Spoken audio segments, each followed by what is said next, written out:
రంగారెడ్డి జిల్లాలో దారి దోపిడీ సంచలనం సృష్టిస్తోంది. స్టీల్ వ్యాపారిని కత్తితో బెదిరించి దాదాపుగా 40 లక్షల రూపాయలు లాక్కెళ్లారు దొంగలు. డబ్బు తీసుకుని ఆ కారులోనే పరారవుతున్నారు. పారిపోయే క్రమంలోనే ఒక్కసారిగా కూడా కారు బోల్తా పడినట్లుగా కూడా తెలుస్తోంది. ఆ విజువల్స్ కూడా మనం సుమన్ టీవీ స్క్రీన్ మీద చూడొచ్చు. 15 లక్షలు కారులో వదిలేసి మిగతా డబ్బుతో ఆ దుండగలైతే పారిపోయినట్లుగా తెలుస్తోంది. శంకరపల్లి పిఎస్ పరిధిలో ఈ ఘటన చోటు చేసుకున్నట్లుగా కూడా మనకి సమాచారం అందుతోంది. రంగారెడ్డి జిల్లా శంకరపల్లిలో దారి దోపిడీ అలజడి సృష్టించిందని చెప్పుకోవచ్చు. స్టీల్ వ్యాపారిని బెదిరించి 40 లక్షల రూపాయలు దుండగులు ఎత్తుకెళ్లారు. డబ్బులతో అతివేగంగా కారుతో దూసుకుపోయారు. అయితే పారిపోతూ ఉండగా కొత్తపల్లి వద్ద ప్రమాదం చోటు చేసుకుంది. దుండగుల వాహనం బోల్తా పడింది. అయితే ఈ ప్రమాదంలో ఎవరికి ఏం కాకపోవడంతో అక్కడి నుంచి వారు పారిపోయారు. పారిపోయే క్రమంలోనే కొంత డబ్బును కారులో వదిలేయగా మిగిలిన డబ్బును తీసుకెళ్లిపోయారు. వాళ్ళు 40 లక్షలకు గాను 25 లక్షలు తీసుకుపోగా 15 లక్షలు మాత్రం కారులో వదిలేసినట్టుగా కూడా మనకి తెలుస్తోంది. కారులో ఉన్న డబ్బులు కింద పడిపోవడంతో వెంటనే విషయం తెలుసుకున్న స్థానికులు స్థానిక పోలీస్ స్టేషన్ కు సమాచారాన్ని ఇవ్వగా పోలీసులు అక్కడికి చేరుకుని డబ్బులనైతే స్వాధీనం చేసుకున్నట్లుగా అయితే మనకి సమాచారం అందుతోంది. నిందితుల కోసం సైబరాబాద్ పోలీసులు అయితే ప్రస్తుతం గాలిస్తున్నట్లుగా తెలుస్తోంది. తెలిసిన వారి పనా లేదా కరుడుగట్టిన దొంగల ముఠానా అనే కోణంలో అయితే పోలీసులు ప్రస్తుతం దర్యాప్తు చేస్తున్నారు. ఈ మధ్య కాలంలో మనం పూర్తిగా చూడొచ్చు. నగర శివార్లలోనే కాదు నగరం నడిబొడ్డున కూడా దొంగతనాలు ఏ విధంగా జరుగుతున్నాయో మన తెలంగాణ వ్యాప్తంగా కూడా మనం చూస్తున్నాం. మొన్నటికి మొన్న మనం చందానగర్ ఖజానా జ్యువెలర్స్ లో ఎటువంటి దోపిడీ జరిగిందో కూడా మనం చూసాం. అలాగే కూకట్పల్లి విషయంలో కూడా వృద్ధ దంపతులను కూడా వాళ్ళ ఇంట్లో ఉన్న దాదాపు 70 లక్షల వరకు కూడా ఎత్తుకెళ్లి వాళ్ళ చేతికున్న బంగారాన్ని ఆ వృద్ధ దంపతులు భర్తని కూడా ముఖం మీద కొట్టి అలాగే ఆ ముసలావిడ చేతికున్న గాజులు ఒంటి మీద ఉన్న బంగారాన్ని కూడా తీసుకువెళ్లిపోయిన దృశ్యాలు మరొక ముందే కూడా నగర వ్యాప్తంగా కూడా దొంగలు చెలరేగిపోతున్నట్లుగా కూడా మనకి తెలుస్తోంది. మొన్నటికి మొన్న కూకట్పల్లి ఇన్సిడెంట్ కూడా మరొకటి చూసాం. స్టీల్ వ్యాపారి ఇంట్లో దొంగతనం జరిగింది. ఆ దొంగతనంలో కూడా ఇంట్లో పనిచేసే వ్యక్తే ఒక ఆవిడ్ని చంపేసి కూడా దాదాపుగా చాలా వరకు లక్షల్లోనే డబ్బు తీసుకెళ్లిపోయిన ఘటన కూడా మనం ఇంకా మరొక ముందే కూడా డైలీ ఇటువంటి వార్తలు హల్చల్ చేస్తూనే ఉన్నాయి. దొంగలు రెచ్చిపోతున్న పరిస్థితులు కనిపిస్తున్నాయి.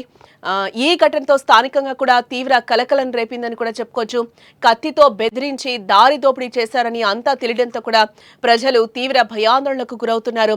పోలీసులు వెంటనే దొంగలు పట్టుకుని ఇలాంటి ఘటనలు జరగకుండా కూడా చర్యలు తీసుకోవాలంటూ కూడా స్థానికులు కోరుతున్నారు.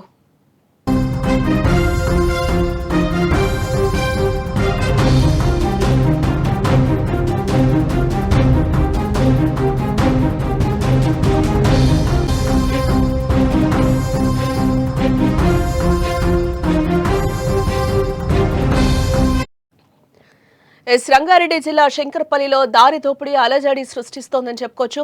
స్టీల్ వ్యాపారిని బెదిరించి దాదాపుగా 40 లక్షల రూపాయలు దుండగులు ఎత్తుకెళ్లారు. డబ్బులతో అతివేగంగా కారుతో ఒక్కసారిగా కూడా వాళ్లు దూసుకుపోయారు. అయితే పారిపోతూ ఉండగా కొత్తపల్లి వద్ద ప్రమాదం చోటు చేసుకుంది. దుండగుల వాహనం కూడా బోల్తా పడింది.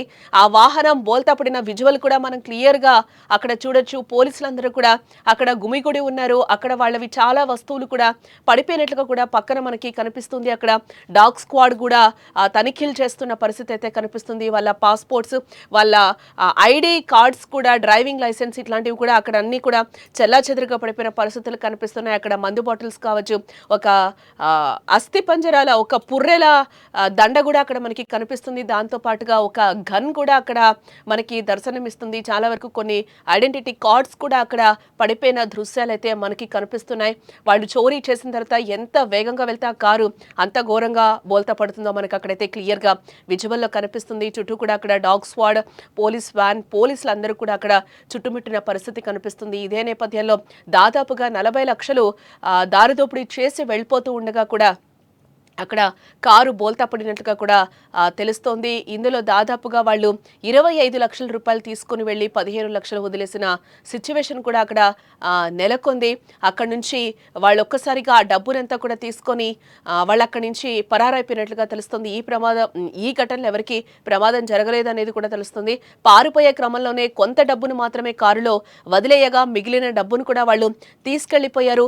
40 లక్షలకు గాను వాళ్ళు టోటల్ గా 25 లక్షలు తీసుకుపోగా దాదాపుగా 15 లక్షలు మాత్రం కారులో వదిలేసి వెళ్లిపోయినట్లుగా కూడా మనకి తెలుస్తోంది. కారులో ఉన్న డబ్బులు కింద పడిపోవడంతో వెంటనే విషయం తెలుసుకున్న స్థానికులు కూడా అక్కడ పోలీస్ స్టేషన్ కు సమాచారాన్ని ఇచ్చారు. వెంటనే పోలీసులు కూడా అక్కడికి చేరుకొని ఉన్న డబ్బునైతే వాళ్ళు స్వాధీనం చేసుకున్నట్లుగా కూడా తెలుస్తోంది.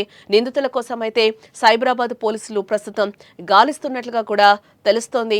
తెలిసిన వాళ్ల పనేనా లేకపోతే కరుడు కట్టిన దొంగలేమైనా ఈ పనికి పాల్పడ్డారా అనే దానికి సంబంధించి కూడా పోలీసులు ప్రస్తుతం విచారణ చేస్తున్నట్లుగా కూడా తెలుస్తోంది.